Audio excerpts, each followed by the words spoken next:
सोच रहा हूँ हम सब के सब थोड़ी नाक और होंठ छुपाकर, मास्क लगाकर एक दूजे को आंखों से पहचान रहे हैं। दबे दबे होठों से निकलती रूप बदलती आवाजों से जान रहे हैं।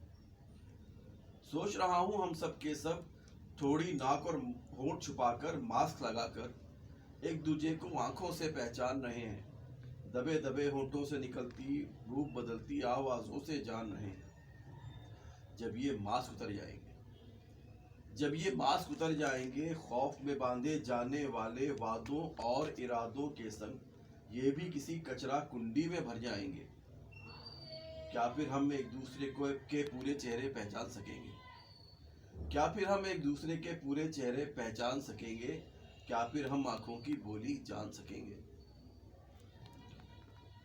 सोच रहा हूँ मास्क बिना ये सांस हमारी गर्दो गुबार से लड़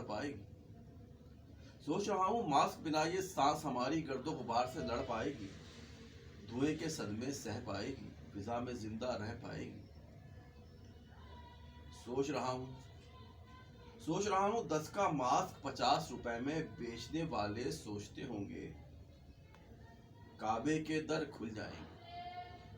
सोच रहा हूँ 10 का मास्क 50 रुपए में बेचने वाले सोचते होंगे काबे के दर खुल जाएंगे।